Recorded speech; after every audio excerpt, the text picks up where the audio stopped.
I see you, Jay. Hey everyone, I'm with one of my good friends, Stephanie Bender. We live here in the dorm, and she's gonna help me talk about some topics tonight.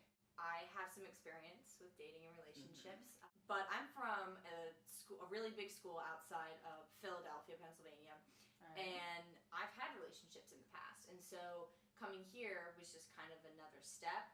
The really good thing about going to college is you meet totally new people.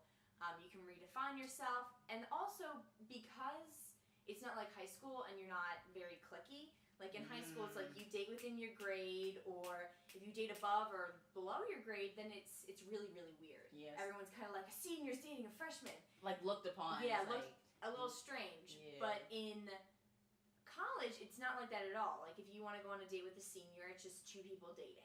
It's more like the real world where age is not as much a factor unless it's like a really big gap. Like a student and a professor, you know. Don't do that. That's when it No matter really how is attractive your professors are. No, stay away from that. Don't add to the numbers. Don't add to it. But I guess some tips if you kind of want to date is, you know, be yourself. Look presentable most of the time.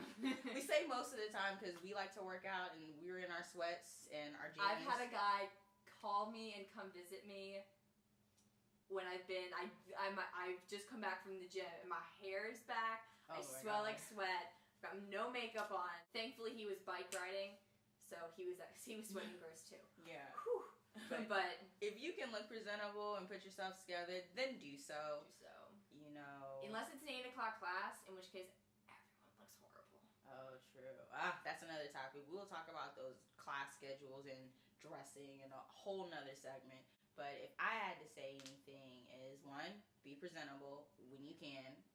And don't be afraid to say hi and smile. That opens up to new relationships, new people, you know. Just say hi to somebody in your class or a random stranger. Give them a compliment. And that's sort of how things start.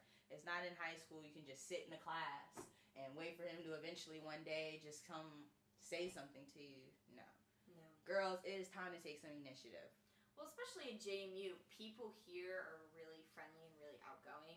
So it's easier for you to talk to someone even if the relationship doesn't become anything more than friendship. Yeah, thank you. Yeah. It's very easy to start a conversation with someone, especially if you have a shared context. Inner dorm dating.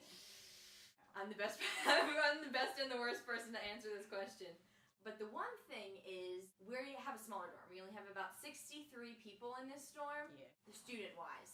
And it's a little bit harder to date in such a small dorm than it would be in a larger dorm. Because we know everybody in this dorm by name and like more about them and everything, if we were to date, everyone would know. And the moment that there's any relationship problems or you break up, it'll throw off the entire dynamic of the dorm.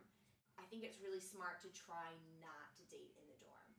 We are 2 floors. Now, if you're in like 3, 4 plus, then it's a little bit okay because you have some more people to kind of dilute it and maybe different cliques and stuff. Different cliques. Yeah.